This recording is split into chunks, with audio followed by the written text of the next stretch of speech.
Дами и господа, следващият ми гост се е срещал и изследвал над 60 български столетници.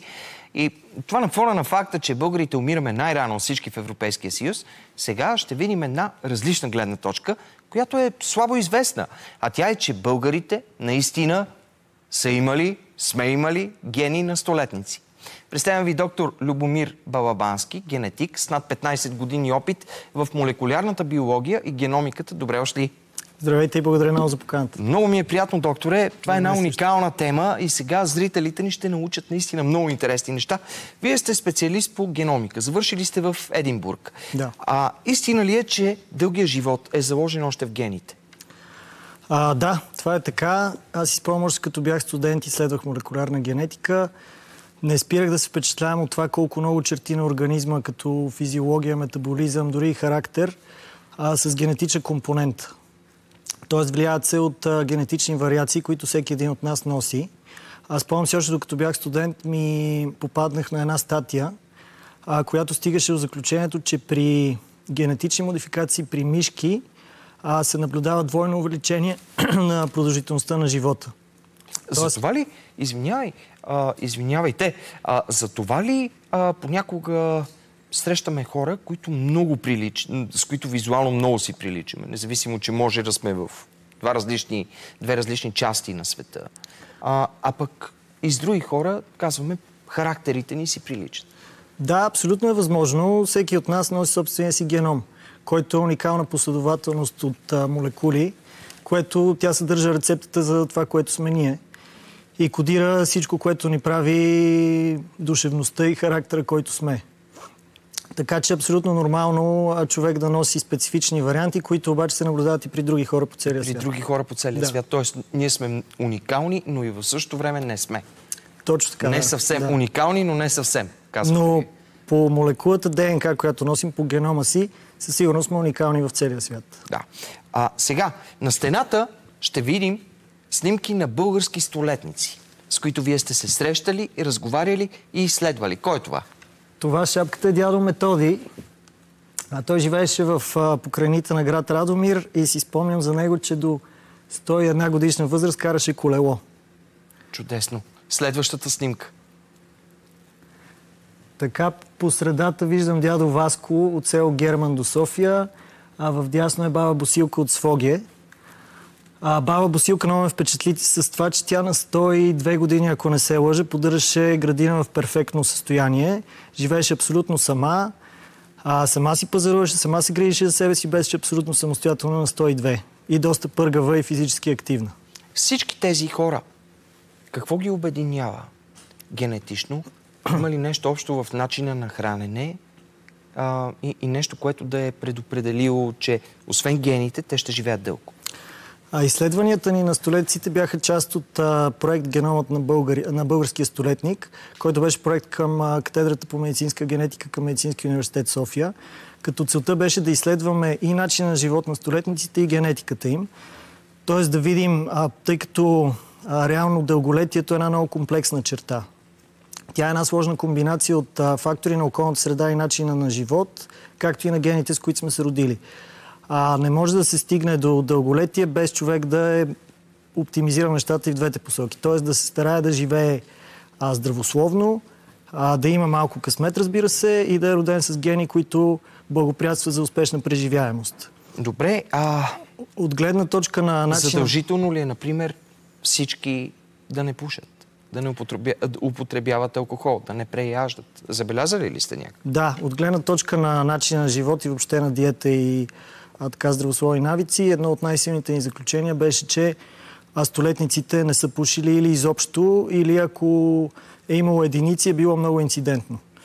Тоест, от гледна точка на тютюнопушене, то е било почти напълно ограничавано.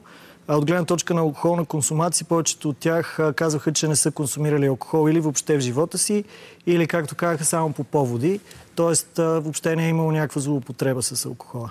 Когато сте разговаряли с тях, колко от тези български столетници са ви споделяли, че са боледували?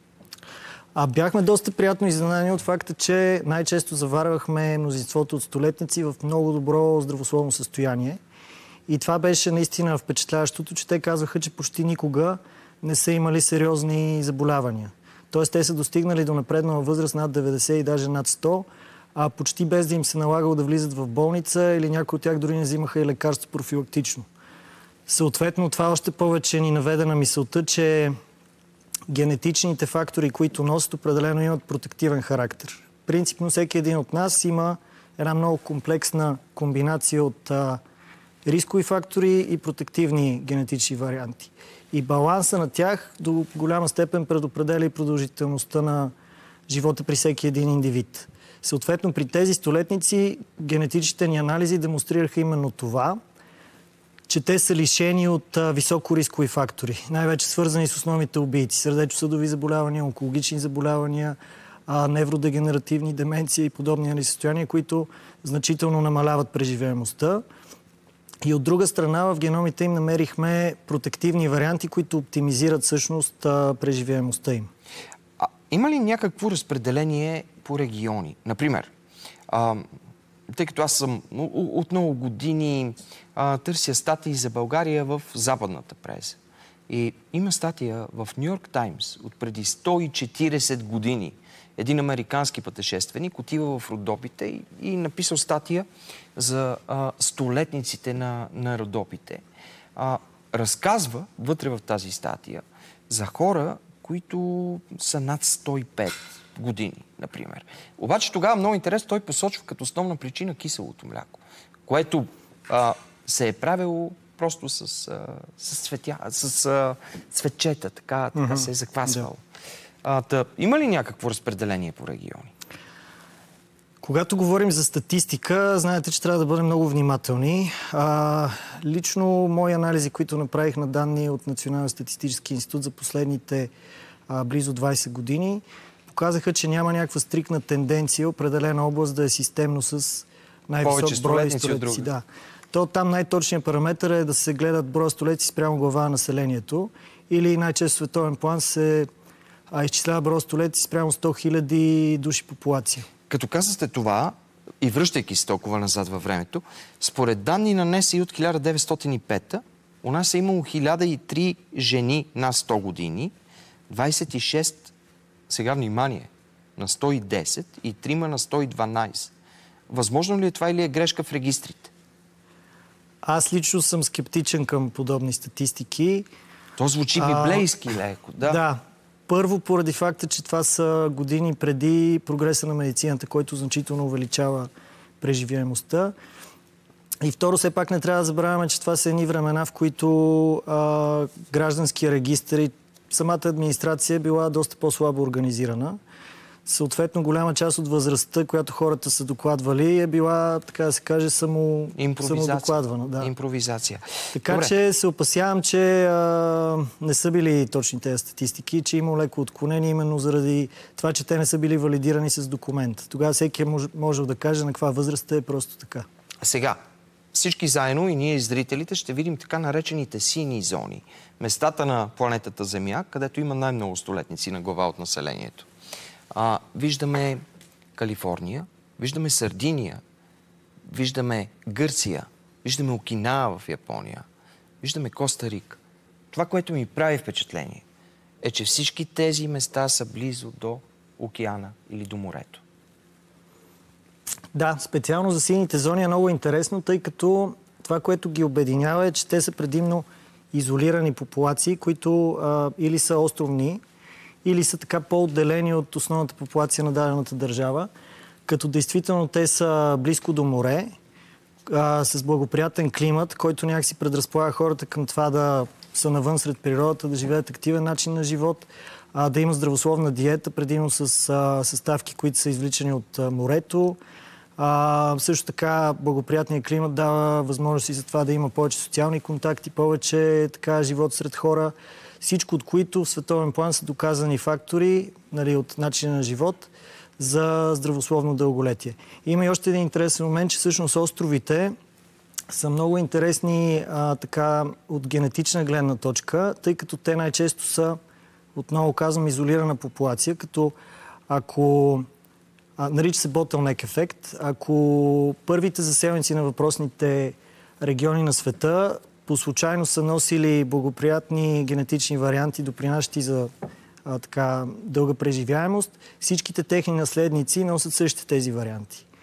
Съответно, при острови се наблюдава такова обогатяване на определени генетични варианти, като там се очаква, че те са именно протективните фактори, водещи до успешна преживяемост. Да. А и общността, това да си сред хора, именно. Да се чувстваш един от обществото. Да, и пълноценен в обществото, да имаш социални контакти. Точно така. Добре, още подробности на първия по рода си фестивал на дълголетието на 26 октомври в София. Има ли лесен път към дълголетието? Кратки отговор на този въпрос е не. За да се стигне до дълголетие, човек трябва да положи много усилия и старания да живее здравословно. И от друга страна трябва да има късмета, да има хубави гени. Именно за генетичните параметри ще говоря на фестивал на дълголетието, който ще се състои на 26 октомври. За мен е удоволствие да бъда част от програмата, заедно с много други водещи български учени от целия свят, всички от които се занимават с направления, свързани по някакъв начин с здравословния начин на живот и биохакинга, най-общо казано. Да. Голямото заключение, доктор Балабански, е, че каквито и гени да имаме, не се ли опитваме да се опазим, колкото се може повече, няма дълголетие. Абсолютно. Без едното и без другото не може. Да. Казва, цял живот пуши, черна му бузата. Нали сте го чували? От тютюна, обаче живял до 100. Има и такива изключения, но те пак се дължат на много силна генетика. Ясно. Благодаря ви. Благодаря аз. Дами и господа, едно изследване за дълголетието и българина в 120 минути. А сега едни реклами и се връщаме обратно в студиото.